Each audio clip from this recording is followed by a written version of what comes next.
Yeah, no, I think we're good to go. I think we all know it's a pretty good football team. We'll start with Phil Perry, followed by Mike Reese. Hey Bill, how's it going? Oh, good, Phil.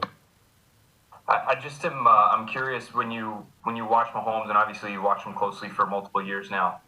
But what is it about him, or maybe even about the scheme, that makes it difficult to bring extra rushers against them? Yeah, I mean they're pretty good at everything. They've got a great quarterback and pretty experienced offensive line, great play caller, and good skill players. Skill players are hard to tackle. They're good guys with the ball in their hands. They can also get down the field and good route runners. So it just creates some matchups. I mean, force the ball out quicker. You don't have to cover as long, but don't have much help. So just a trade-off there, like it always is. Thank you. Yep, sure. So Mike Reese, followed by Tara Sullivan.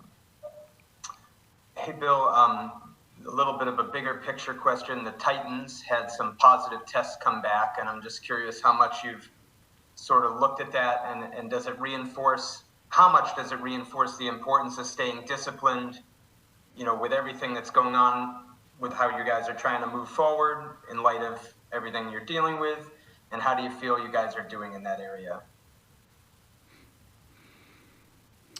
Yeah, well, we monitor everything every day. We don't just do it when there's a problem or something comes up somewhere else. We do it on a daily basis and make everyone because this is everybody. It's not just players. It's players and coaches and staff and everybody else. Make everyone aware of what if we're not doing something.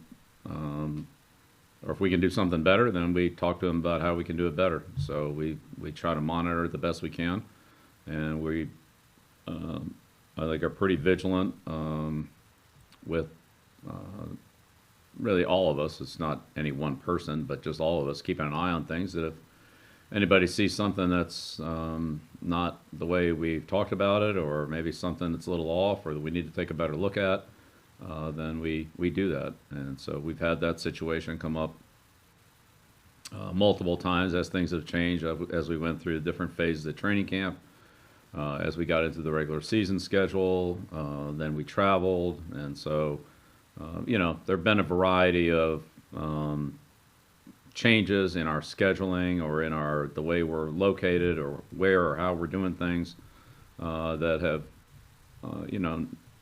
necessitated some type of modification or adjustment. And so we continue to monitor that and do that. But yeah, it's a very obviously a good reminder for all of us of the situation that we're in, and regardless of what we have or haven't done up to this point, it really is about what we do each day going forward, making the right decisions and controlling what we can control. So we'll try to continue to do that. Currently, the only other question I have is Tara Sullivan. Go ahead, Tara. Thanks. Good morning, Bill.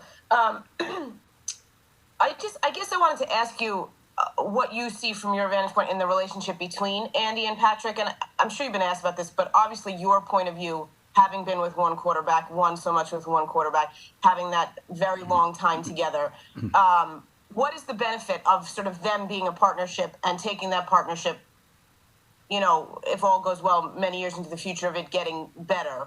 And I'm wondering if you've ever noticed those comparisons that people in the media at large have made of, Andy and Patrick as like sort of the next version, or comparing it to that version of what you and Tom did.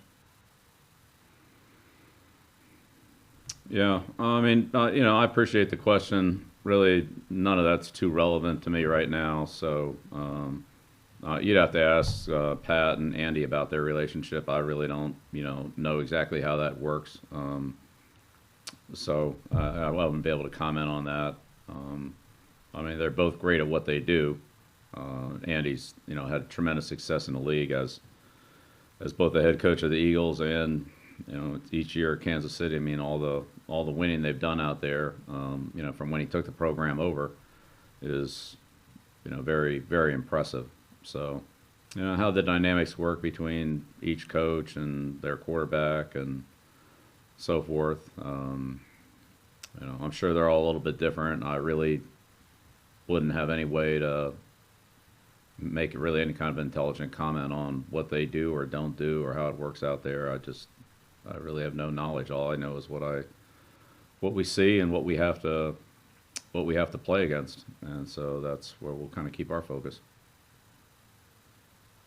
Next question, Phil Perry, followed by Evan Lazar.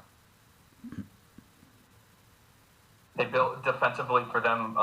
Chris Jones seems to be a pretty important piece to what they do. I'm wondering how you see him and Clark work together, the interior guy and the edge guy, and maybe how they help each other when it comes to just being disruptive up front there. Well, they're both very disruptive players, and it's hard to count exactly. It's hard to 100% count on where they're going to be. So they've, Spags moved him around some last year. Well, Jones in particular, and we'll just have to see how they do that. I mean, it was situational. Sometimes you can, have an idea where he's going to be but they changed their front, so depending on whether it's an over or an under or whatever the front happens to be, that could affect the location too of the players. Not just those two, but other ones as well. So, the bottom line is we have to be ready for multiple looks on defense as well as offense. That's what they do, and I'm sure they'll try to create positive matchups for Kansas City on defense, just like they do on offense. And they have some very disruptive players. Jones is right at the top of that list, and Matthews is a ball hawking and very instinctive player in the secondary, and they're pretty experienced defense. A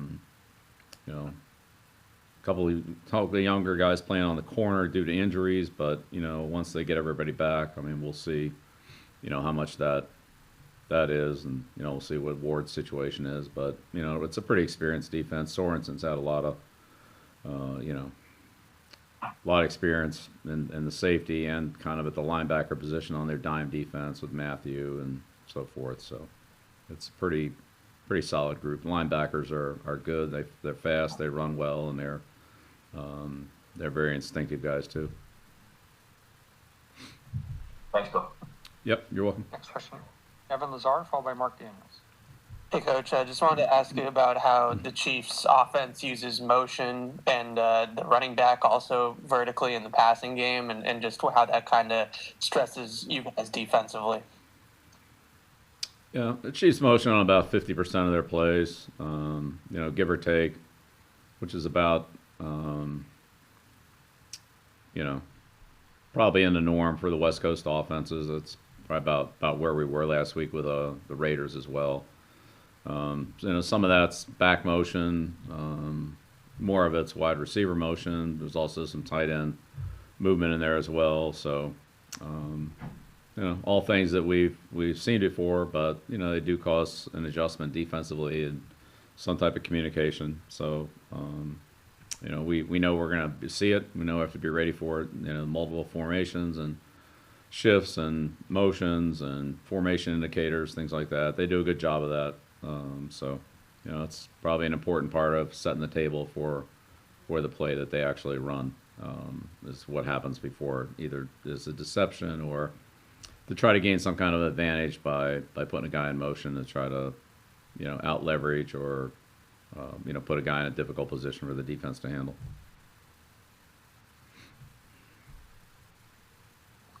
Next question, Mark Daniels, followed by Ben Bowen. Hey, Bill.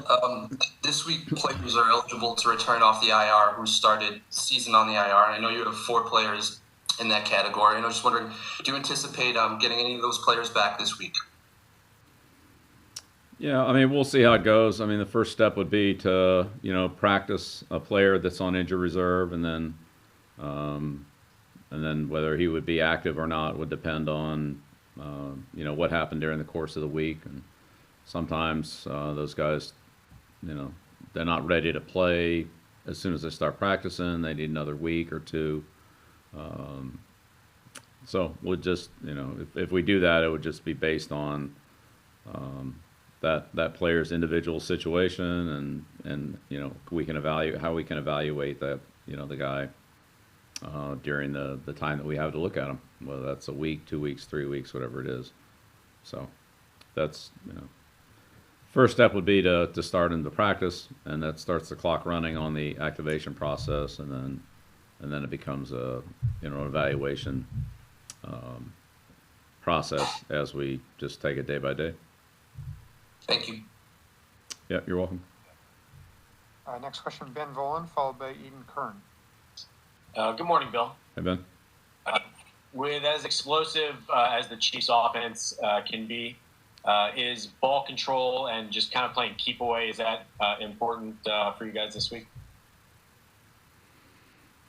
Well, so it's not as important as scoring points. So, I mean, ultimately, the game's going to be decided by which team has the most points, not who has more first downs or who has more time in possession or whatever other stats you want. So, all that plays into it. But scoring's really the name of the game. So, our goal is to move the ball and score points offensively, same as it is every week. If that's a long drive or a short drive or whatever it is, then that's really what we need to do. Defensively, we have to play defense. So we're going to be out there on defense. Whether that's after a short drive or a long drive or what the field position is, we really can't control that. Defensively, wherever they get the ball, they get it, and it's our job to go out there and stop them. So that's what we're going to prepare to do. Two final questions. We're going to go Eden Kern and Andrew Callahan. Morning, Bill. I want to ask you about Andy Reid. He's long been one of the bright offensive minds in the NFL, but as NFL offenses have begun to trend more towards downfield passing attacks, and no one's represented that more than the Chiefs. How have you seen his offensive system evolve over the years, and what's been different about it? If anything. Yeah, well, Andy's definitely evolved the system. I don't know that the passing game has changed, that dramatically. But they have very fast players, and they have a very good quarterback. So, those downfield opportunities for them are probably more enticing than they are maybe for some other teams. In addition to that, the quarterback, can extend plays, and so some of those plays show up on plays like that, like what happened in the AFC Championship game to us. So it's not really that play. It's even designed to go deep, but when the quarterback extends it and then makes a great throw 30, 40, 50 yards downfield on the run, that brings the deep passing game into play when probably when it wasn't intended to be. But they're very good at those extended plays. Again, the receivers are good at making adjustments, and they're fast, and they can stretch the field vertically. So yeah, they're all problems. Every play is not a 50-yard post or a 50-yard go route, but when they hit you on those, then they can really do a lot of damage, like they did in what year was it? 17. They hit us on the two long passes, and it's just if they chew it all up in one play, then that just don't have any chance to stop them in the right area, and the points will add up pretty quickly. Great, thanks. You're welcome. And last question is Andrew Callahan. Hey, Bill, two quick ones for me. On that note about the offense, is their skill position talent the fastest group you've ever coached against? It would be up there. Yeah, it would be up there. I mean, I'd say when Mount, well, I mean, those run and shoot teams, they had 4 receivers on the field. Mouse Davis and that style offense, that Houston ran. I mean, I would say we played against them with other teams as well, but June did it at Atlanta, and then Mouse did it in Detroit. And when you put 4 receivers out there and a fast back like Barry Sanders or somebody like that, and you put 4 receivers out there, that run probably 4.4, sub 4.4. I mean, that's a lot of speed. Now these guys have a lot of speed too, but you're talking about just speed. Those run and shoot teams. They put some pretty fast players on the field now. A lot of them, not just 1 or 2. I mean, it's really either 4 or 5, depending on how fast the back was. Totally different note. How rare in your experience is it seeing a rookie like Mike Onwenu just be able to bounce between 2 positions, the right tackle, left guard, that he didn't necessarily play a whole lot in college, now in his first year in the NFL? Right. Yeah. No. He's. Mike's done a good job. He's a smart kid. He learns quickly, and he played right guard at Michigan, and really hasn't. He's played that some, but as you mentioned, he's played the other 2 more. So, his ability to adapt and adjust his footwork based on whether he's playing tackle or playing on the left side of the line, all that's been pretty impressive. But we've had a lot of guys that have played well at a new position. Tooney at guard, Mankins at guard. So even Solder, his rookie year, really played right tackle and played some tight end. So it just depends really on what we need and what the best combination of players are. To get to that, but Mike's done a good job.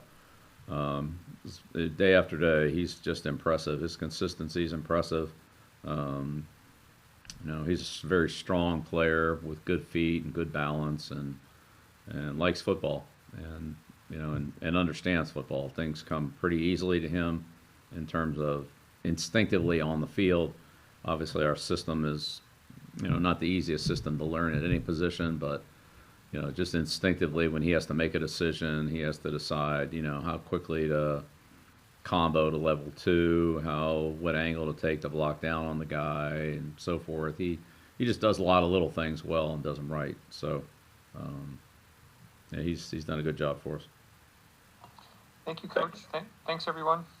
All right, appreciate it. Thank you. There's nothing better than fall together with the signature pumpkin spice iced latte or pumpkin iced coffee. Pumpkin is back at Dunkin'. Enjoy contactless ordering on the Dunkin' app. America runs on Dunkin'. What's my retirement savings plan? Oil, baby. Oil.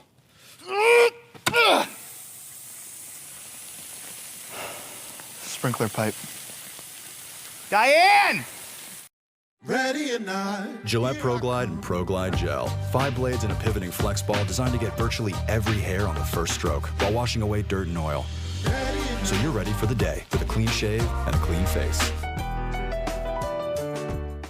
For over 60 years, this team has transformed itself into a championship organization. For over 160 years, our team has demonstrated a similar mentality. There are no days off. Our front lines are fortified by people who sacrifice individuality for the team.